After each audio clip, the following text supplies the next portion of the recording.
Selamat sore, assalamualaikum warahmatullahi wabarakatuh. Salam jumpa lagi,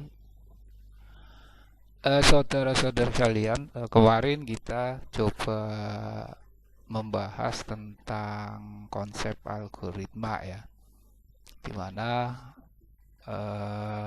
saya sudah jelaskan pengertian algoritma, kemudian bagaimana proses pembuatan aplikasi yang bagus dan seterusnya ya. Kemudian juga bagaimana membuat sebuah algoritma yang mudah dipahami oleh programmer nanti. Nah, kemudian kita coba akan bahas tentang struktur penulisan algoritma ya.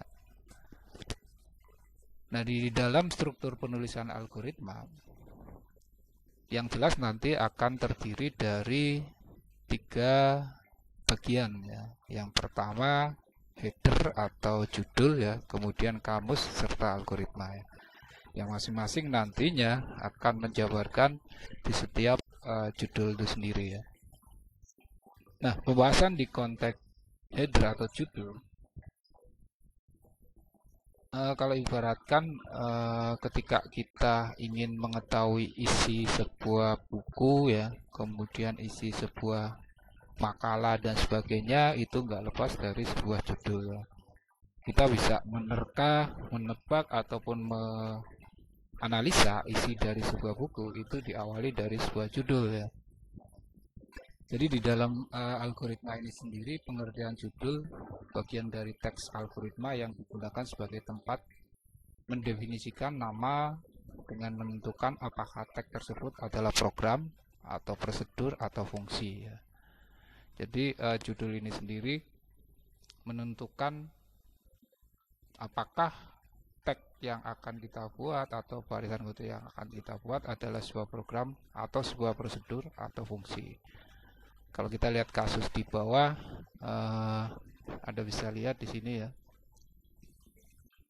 Ketika diawali dengan kata program ya, berarti dia lari ke sebuah program ya.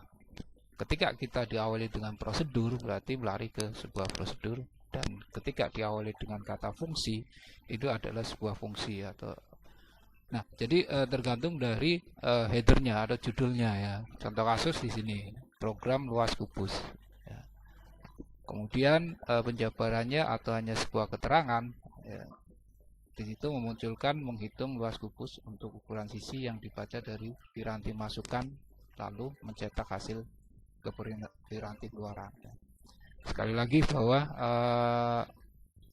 program itu sendiri yang jelas ada input, ada proses, ada output. Maka Anda bisa lihat di konsep atau judul atau keterangan di judul yang muncul ya.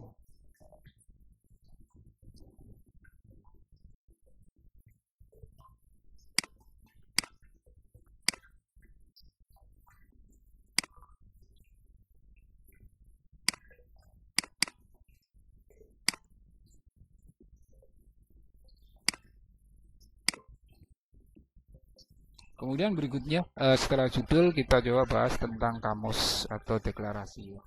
Nah, di dalam satu aplikasi nggak lepas dari namanya deklarasi. Deklarasi ini sendiri adalah mendeklarasikan sebuah variabel ke jenis tipe data apa ya.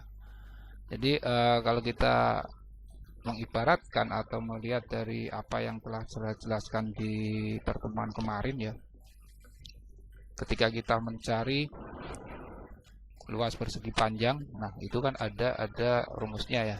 Nah, rumus tersebut di setiap poin atau setiap variabel itu memiliki jenis tipe data. Contoh misalnya luas ya, luas itu bisa kita deklarasikan dengan tipe data integer misalnya. Kemudian juga panjang ya. Karena kita bentuk tipe datanya angka ya, berarti kita larinya ke tipe data yang integer. Jadi Anda harus pahami tentang tipe-tipe data ya, mana yang merupakan tipe data bentuk angka, bentuk teks ya, bentuk konstanta, kemudian bentuk yang lainnya ya. Nah, di sini kita deklarasikan di kamus data ya. Setelah judul program muncul, kemudian baru kita deklarasikan variabelnya. Itu masuk dalam konteks kamus data ya. Contoh kasus di sini nama tipe ya. Kemudian nama adalah tipenya misalkan karakter misalnya ya. Kemudian name misalkan ya, name karena terdiri dari angka, itu bisa memanfaatkan tipe data yang bentuk angka. Bentuk angka itu sendiri seperti integer ya. Kemudian yang lainnya, kalau nilai konstanta itu sendiri nilai yang sudah di default ya. Contohnya pi ya, di luas lingkaran atau keliling lingkaran dan sebagainya, itu kan ada nilai yang sudah di default ya. Dan kita pun sebenarnya bisa kita mendefault ya. Misalkan nilai P itu sudah kita default 2 ya, berarti tidak bisa dirubah. Default itu sendiri bukan merupakan inputan, karena dia nilainya sudah pasti ya, sudah pasti dan tidak bisa berubah ya. Itu kalau kita bentuk konstanta ya. Dan selain itu juga definisi lainnya ke dalam kamus program ini sendiri atau deklarasi itu ada nama fungsi, nama variabel, nama prosedurnya ya. Nah, ini jelas akan mengikuti di setiap Anda membuat satu aplikasi atau program ya. Jadi nggak jauh-jauh, dalam artian Anda tidak mungkin mendeklarasikan satu variabel atau membuat satu program itu tanpa sebuah variabel ya. Itu hal yang jarang sekali terjadi, walaupun sebenarnya bisa ya. Kita tanpa mendeklarasikan langsung mengarah pada sebuah teks itu akan ditempatkan sebagai apa ya, misalkan teks 1 tempatkan untuk P dan seterusnya ya, itu bisa terjadi. Cuma efek yang terjadi misalkan kasusnya di Visual Basic misalkan ya, ketika penambahan teks 1 plus teks 2 tanpa deklarasi variabel ya, misalkan 1 tambah 1 itu hasilnya bukan 2, bisa muncul adalah 11 ya, bisa muncul 11 karena variabelnya tidak kita fokuskan ke tipe datanya. Itu bisa terjadi seperti itu. Nah, ini contoh kamus deklarasi ya, atau kamus data.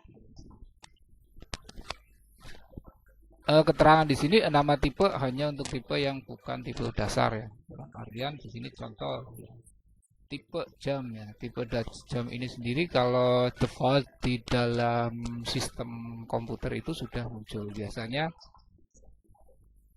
tergantung format kita ya. Ada hours, menit, kemudian second ya.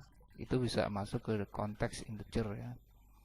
Nah, tipe jam terdiri dari 3 masukan, yaitu hours ya sebagai jam, kemudian mm sebagai menit, dan ss sebagai detik. Kemudian ketika kita deklarasi konstanta ya, di deklarasi konstanta ini sendiri ada contoh misalkan gini, konstanta pi real ya sama dengan 3,14 ya, itu sudah default ya, tidak mungkin bisa dirubah lagi dan bukan inputan di sini nantinya ya, dia adalah nilai yang sudah pasti atau sudah ditetapkan ya. Contoh kasus lagi nama ya, nama sudah ditetapkan ya, misalkan Alex ya. Ya, berarti apa yang output yang akan dikeluarkan langsung memunculkan identitas nama. Sedangkan untuk konstanta lain adalah benar ya, benar itu sudah default adalah true. Salah bisa default menjadi false dan seterusnya. Nah, kemudian berikutnya nama informasi untuk penyebutan tipe ya. Contoh variabel x y ya, tipe data integer ya. Kemudian nmax ya, atau n maksimal itu tipe data real, nama string. Kemudian p itu sebagai point, cari sebagai boolean. Nah, di sampingnya juga ada penjelasannya. Jadi integer itu satu nilai yang bertipe bilangan bulat ya. Ya, tipe bilangan bulat. Sedangkan real nilai maksimum yang bertipe bilangan real ya. Kemudian string ya, ini yang merupakan kumpulan karakter. Kemudian point nilai pada bilangan Cartesian ya, dan cari untuk nilai logika ya. Nah, ini contoh-contoh dalam kamus atau ketika kita mengimplementasikan bahasa program dari judul kamus ya. Nah, contoh kamusnya, contohnya yang Anda lihat di video ini ya. Kemudian berikutnya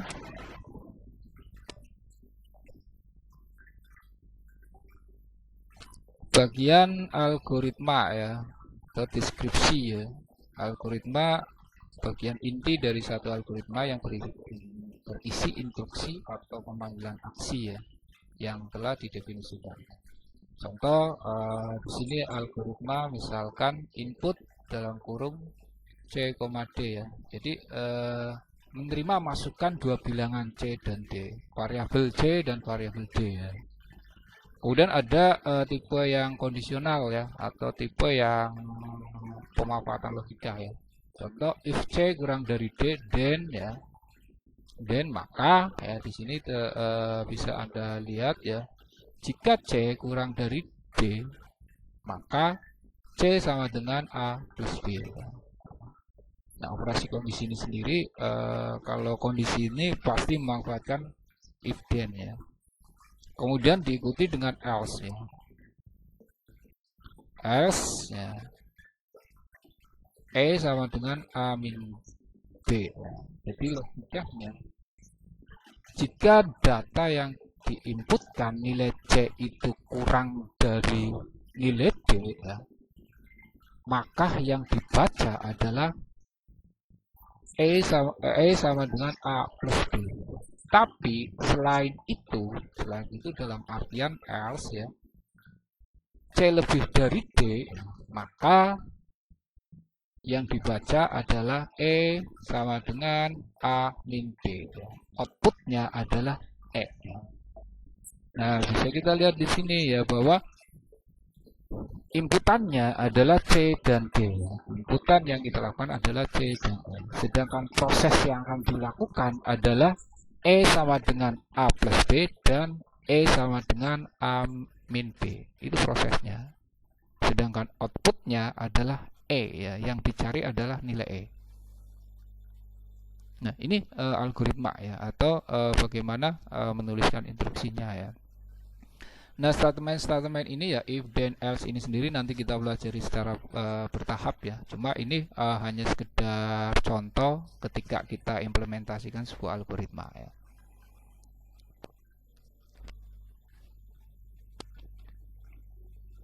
Kemudian selain dalam pembuatan program atau struktur program ini sendiri ya, kita ada penyajian algoritma ya. Dalam penyajian algoritma ini ada 3 bentuk penyajian ya. Yang pertama algoritma dengan struktur bahasa Indonesia ya, kemudian algoritma dengan pseudocode ya, dan algoritma dengan flowchart ya. Nah, ini Anda sekalian bisa memilih salah satunya ya. Anda ini ingin menggunakan struktur bahasa Indonesianya atau pseudocode-nya atau flowchart-nya ya. Semuanya mengarah hal yang sama ya, bahwa itu akan bicara tentang penyajian algoritmanya ya. Nah, kita coba bahas satu persatu ya. Jadi untuk struktur bahasa Indonesia ya, karena kita hidup di Indonesia ya, pasti menggunakan bahasa Indonesia. Tapi kalau kita hidup di luar negeri ya, bahasanya bukan bahasa Indonesia lagi. Walaupun Anda bisa membuat secara bahasa Indonesia, tapi cenderung kalau sudah hidup di luar ya berarti memanfaatkan bahasa yang di luar ya. Tidak menutup kemungkinan Anda juga bisa memanfaatkan bahasa Indonesia atau bahasa Jawa ya, nggak masalah ya, tergantung dari siapa yang membuatnya ya, tergantung dari selera dari pembuatnya. Kalau itu hanya ditujukan untuk diri kita sendiri ya, gunakan bahasa sehari-hari pun nggak masalah ya. Tapi ketika dimanfaatkan untuk orang lain, dimanfaatkan untuk istilahnya forum-forum yang umum ya, kita mengikuti dengan bahasa standar yang digunakan ya. Kemudian sifatnya umumnya ya tidak menggunakan simbol atau sintak dari satu bahasa pemrograman ya. Tujuannya bahwa algoritma ini supaya bisa diimplementasikan di semua bahasa pemrograman itu sendiri ya. Karena itu sifatnya adalah sebuah informasi, langkah-langkahnya ya. langkah-langkahnya untuk menyelesaikan sebuah kasus ya.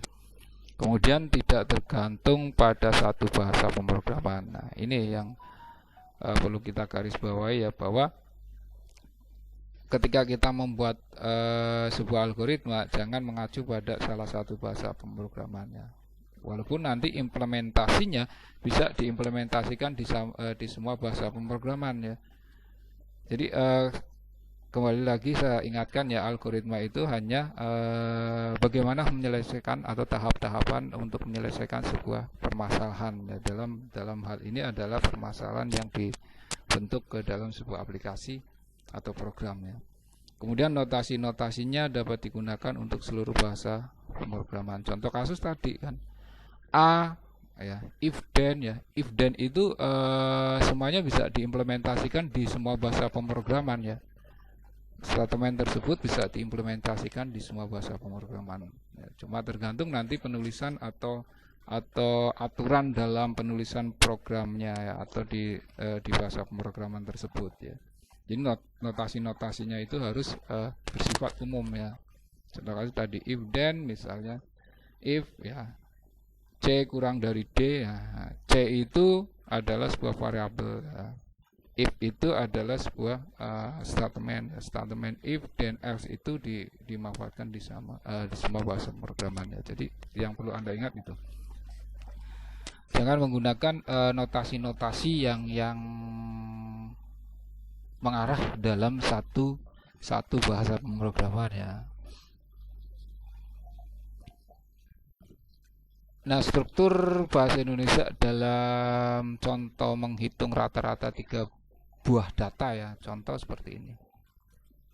Algoritma struktur bahasa Indonesia ya. Yang pertama, baca bilangan A, B, dan C. Nah, ini kan tidak mengacu pada dalam satu bahasa pemrograman ya. Kemudian jumlah kalian ketiga bilangan tersebut. Bagi jumlah tersebut dengan 3, tulis hasil. Nah, ini pemanfaatan dalam bahasa Indonesia ya. Atau Anda bisa disingkat lagi kan. Nggak bisa disingkat lagi ya. Pertama, misalkan Anda masukkan nilai A, B, dan C misalnya ya. Kemudian tambahkan ketiga bilangan tersebut ya. Ya, kemudian bagi di sini tinggal Anda bisa menggunakan format ya. D sama dengan misalkan ya A plus B plus C dibagi 3. Kemudian output hasil itu terletak misalkan di E dan seterusnya. Nah, itu contoh bahasa pemrograman dalam bahasa Indonesia ya. Kemudian bagaimana di pseudocode ya. Penyajian algoritma dengan pseudocode ya berarti menggunakan kode yang mirip dengan kode program yang sebenarnya ya. Jadi ini akan kita buat sesuai dengan kode program sebenarnya atau mirip ya. Mirip itu kan belum tentu sama ya, pasti ada ketidaksamaannya.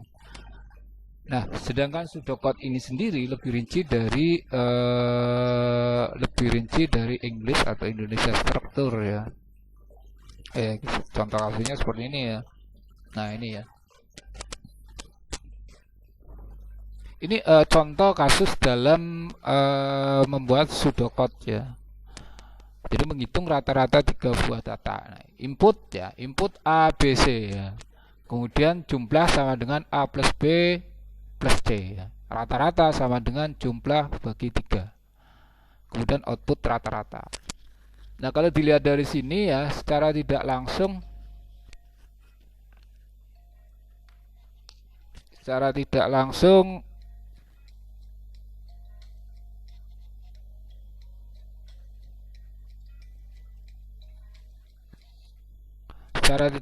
bisa kita lihat bahwa ada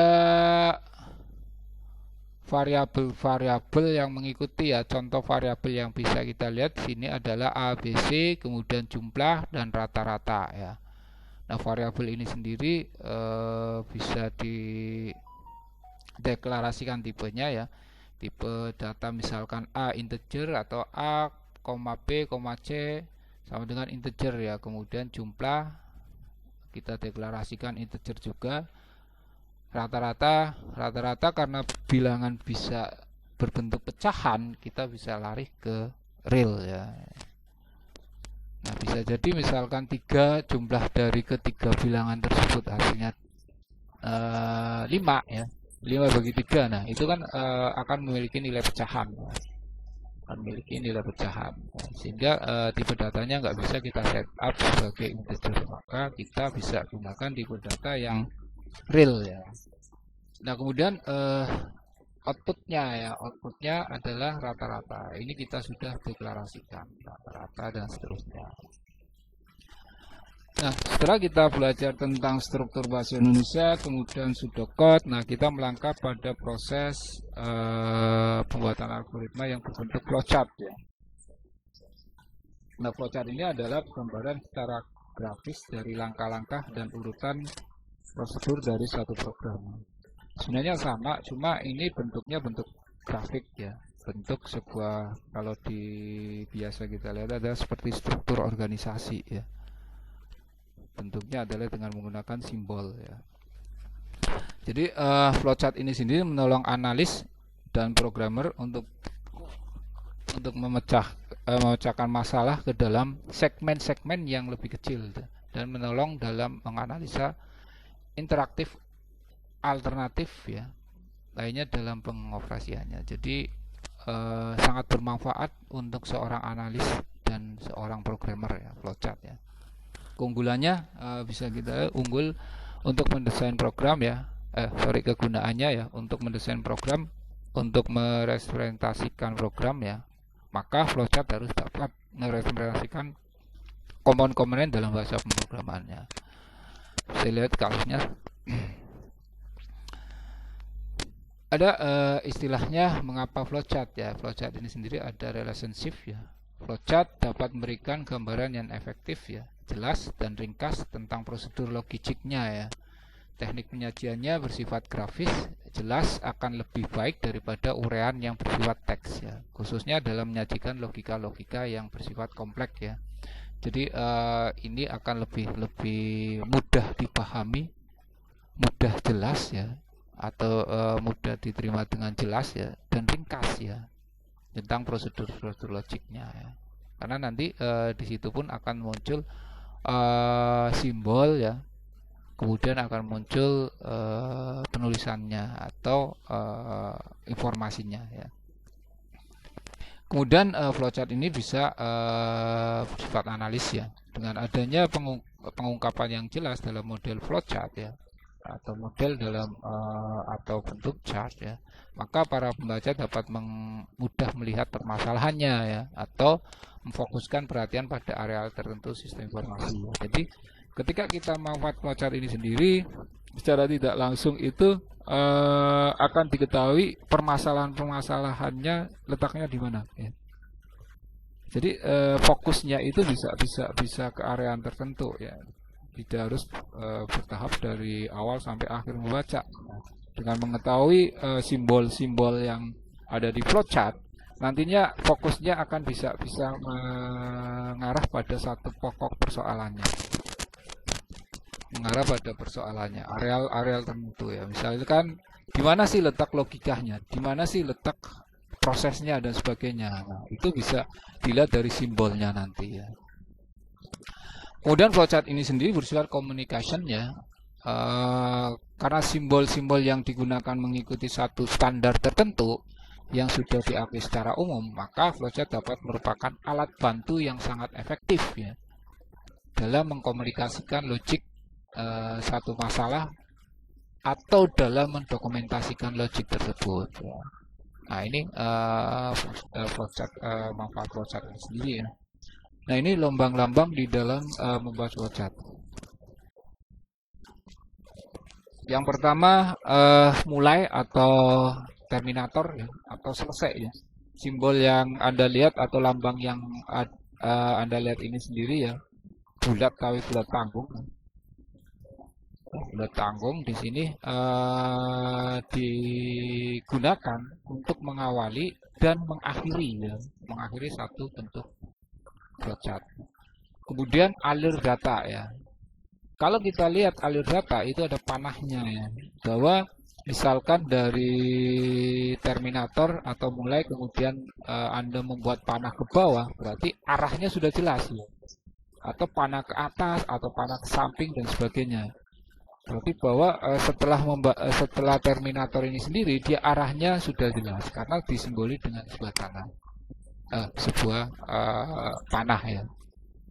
Kemudian simbol input output. Nah,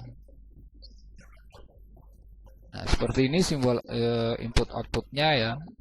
Nah, contoh kasus misalkan tadi di algoritma inputkan nilai A, B, C. Nah ini menggunakan simbol ini ya. Input nilai A, B, C. A, B, C. Kemudian proses. Nah, proses di dalam komputer, simbol komputer adalah seperti ini ya. Kotak ya. Nah, di sini bisa Anda tambahkan tadi misalkan ya. A plus B ya, atau jumlah ya, atau E sama dengan jumlah atau rata-rata sama dengan jumlah dibagi 3. Nah, itu masuk dalam simbol ini. Dan itu bisa dituliskan rata-rata sama dengan jumlah per 3. Itu kalau kita buat dalam flowchartnya ya. Percabangan. Nah, ini ya percabangan di session ya. Tadi ada fasilitas atau ada sebelumnya ya. Sebelumnya sudah saya kenalkan dengan penggunaan logika ya atau percabangan ya. Jadi ada jika nilai D kurang dari jika nilai C ya, if C kurang dari D, then nah, itu masuk pada decision percabangannya. Nah, di sini ada ujung-ujungnya. Misalkan dari panahnya ini mengarah dari sini ke bawah ya. Jika terpenuhi, jika ya dan jika tidak. Jika tidak, misalkan sini. Ya, lari ke sini. Kemudian dibuat sebuah proses lagi. Kemudian di sini dibuat sebuah proses dan seterusnya ya. Ini decision percabangan if then else ya. Kemudian berikutnya pemberian nilai awal satu variabel ya. Bentuknya seperti itu, memanggil prosedur fungsi call ya. Nah, ini konektornya ya. Jika di halaman yang sama pembuatan flowchartnya, Anda bisa menggunakan konektor A ya. Misalkan dalam menyelesaikan satu kasus Anda menggunakan flowchart, ternyata dalam satu lembar itu tidak cukup, kemudian Anda membuat di sebelahnya ya. Catatannya di sini adalah jika halaman yang sama ya, maka di akhir sambungnya itu ditambahkan lingkaran dengan huruf A. Di awal berikutnya di sebelahnya Anda tambahkan lingkaran dengan huruf A, bahwa flowchart ini bersambung di sampingnya. Nah, sedangkan kalau Anda menggunakan beda halaman, nah Anda gunakan simbol yang seperti ini. Beda halaman B. Kemudian di halaman berikutnya diawali dengan simbol seperti ini, tertulis huruf B ya. Nah, ini contoh lambang-lambang flowchart ya, dalam membuat satu flowchart ya. Kemudian ketika kita bicara ke flowchart yang lain, atau bisa kenal kita dengan flow of document ya. Flow of document ini sendiri, perhatikan yang ini ya. Ada dua gambar. Yang pertama simbol satu itu hanya terdiri satu dokumen ya. Kemudian yang berikutnya multi dokumen, bahwa dalam satu kasus ketika kita mengeluarkan cukup satu dokumen ya, berarti kita atau satu data kita menggunakan simbol ini. Tapi ketika mengeluarkan lebih dari satu data, double data ya, data A dan data B, maka simbolnya seperti ini ya. Atau multi dokumen ya, lebih dari satu dokumen. Sedangkan untuk penyimpanan ke hard disk simbolnya seperti ini. Ini simbol untuk penyimpanan ke dalam perangkat keras ya atau hard disk ya. Beda lagi kalau hasil akhirnya adalah sebuah dokumen dan tidak tersimpan di sebuah hard disk ya berarti langsung berbentuk sebuah dokumen manual ya. Berikutnya contoh lambang sequence proses ya. Jadi kalau kita lihat ada sequence proses atau proses yang bertingkat ini sendiri, contohnya seperti ini ya. P1 terpenuhi, kemudian masuk ke P2 ya. Kemudian mengalir ke bawah dan seterusnya ya. Kemudian juga ada perulangan. Nah, ini ya. Perulangan itu biasanya repeat until ya. Kalau di dalam penggunaan statementnya. Contoh syarat ya. Jika syarat terpenuhi ya, maka bagian yang diulang adalah pemecahannya sendiri ya. Jadi ini prosesnya di sini. Dari awal input kemudian masuk syarat. Nah, ini ada perulangan yang arahnya berbalik ya. Tergantung dari berapa kali perulangannya ya. Kalau misalkan 2 kali perulangan ya dia bisa melakukan 2 kali perulangan. 1 ya ke sini ya, 1 kemudian 2 bisa langsung mengarah ke bawah. Itu untuk perulangan ya. Nah ini contoh sebuah flowchart ya dalam kasus menghitung luas persegi panjang.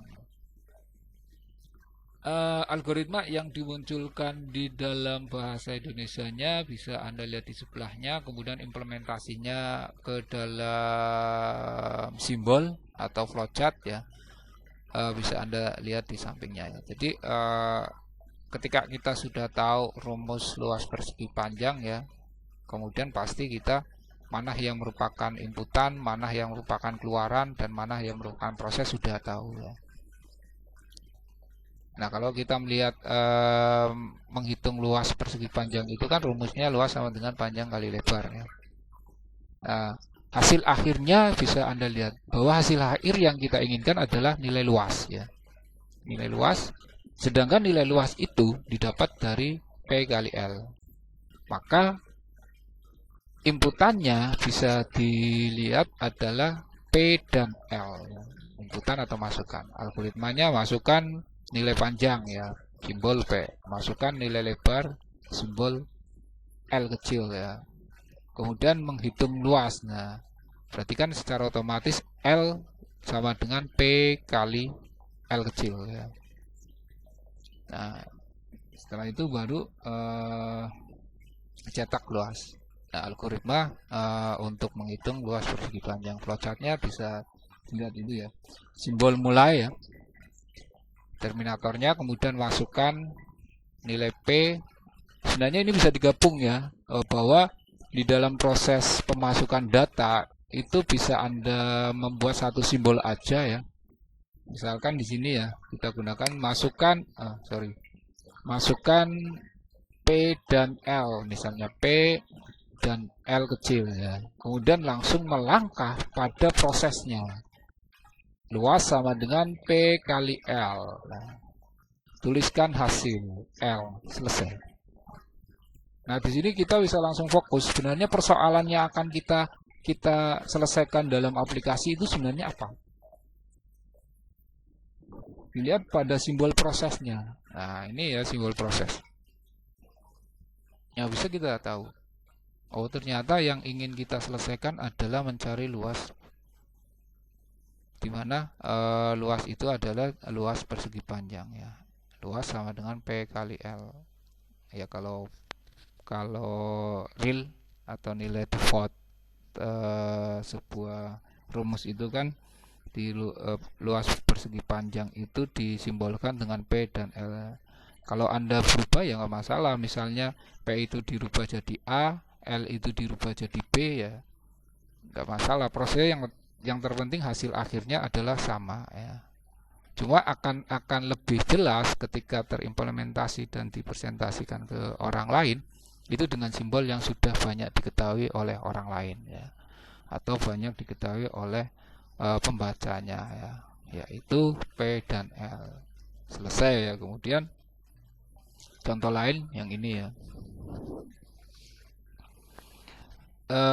Problem ya, menentukan bilangan ganjil dan genap ya. Di dalam flowchartnya ya. Nah, kita dengan terminator pertama adalah mulai ya. Kemudian masukkan bilangan bulat ya.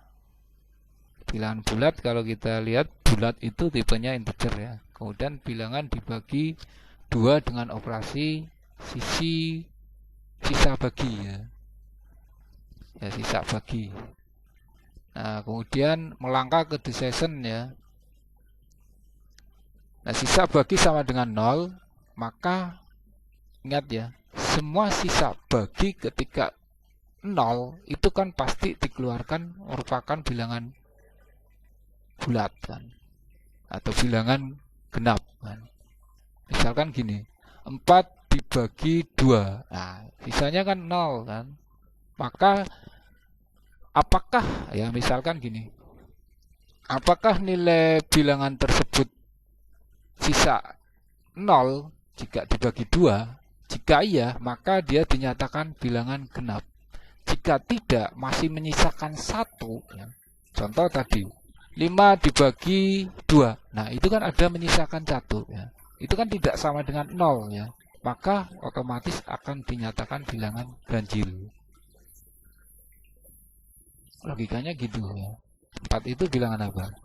Genap ya. Kemudian 5 itu bilangan ganjil karena sisanya 1. Semua bilangan bulat ya, yang menyisakan atau yang dibagi kemudian sama dengan 0 itu pasti genap.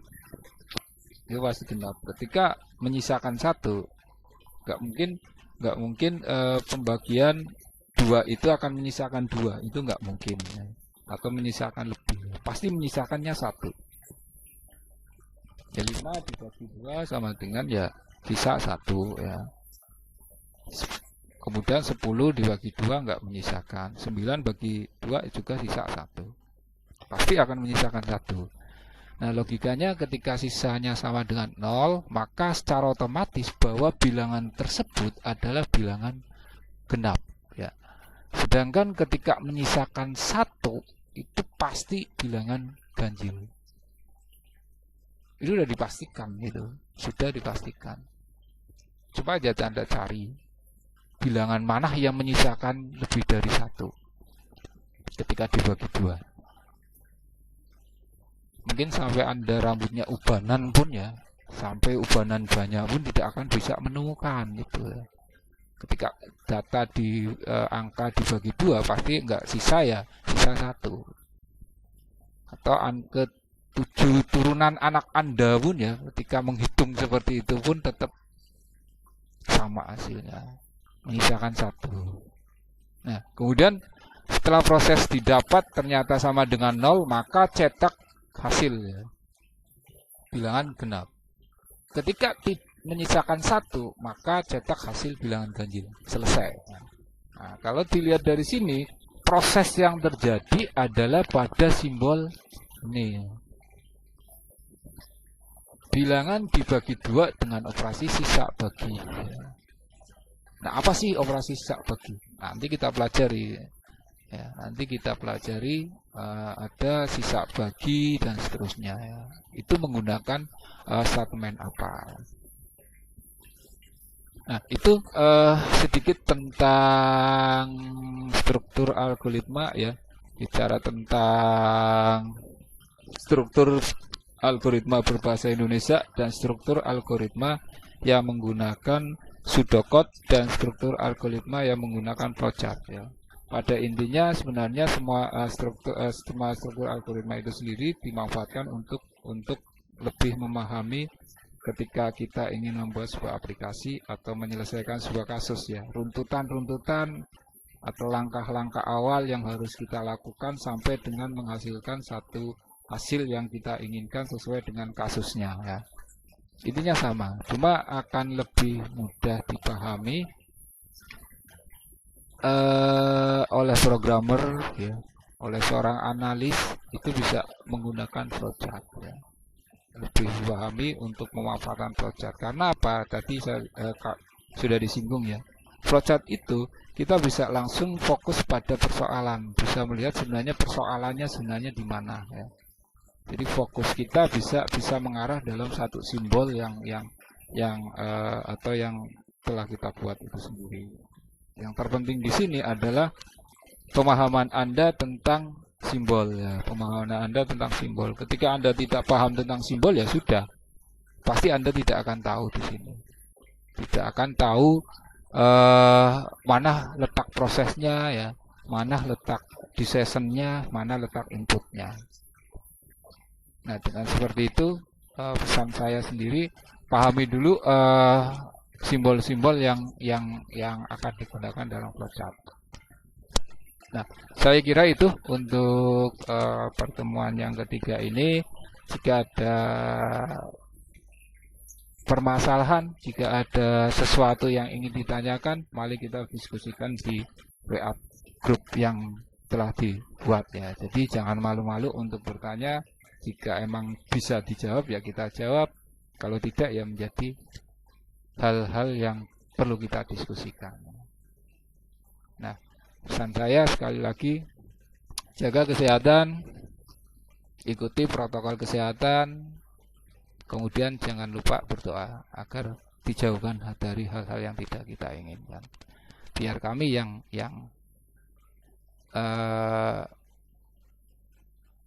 mendekat ke Anda dan Anda duduk manis di rumah untuk melihat, mendengarkan dan memperhatikan. Saya kira itu, saya akhiri. Assalamualaikum warahmatullahi wabarakatuh. Selamat sore.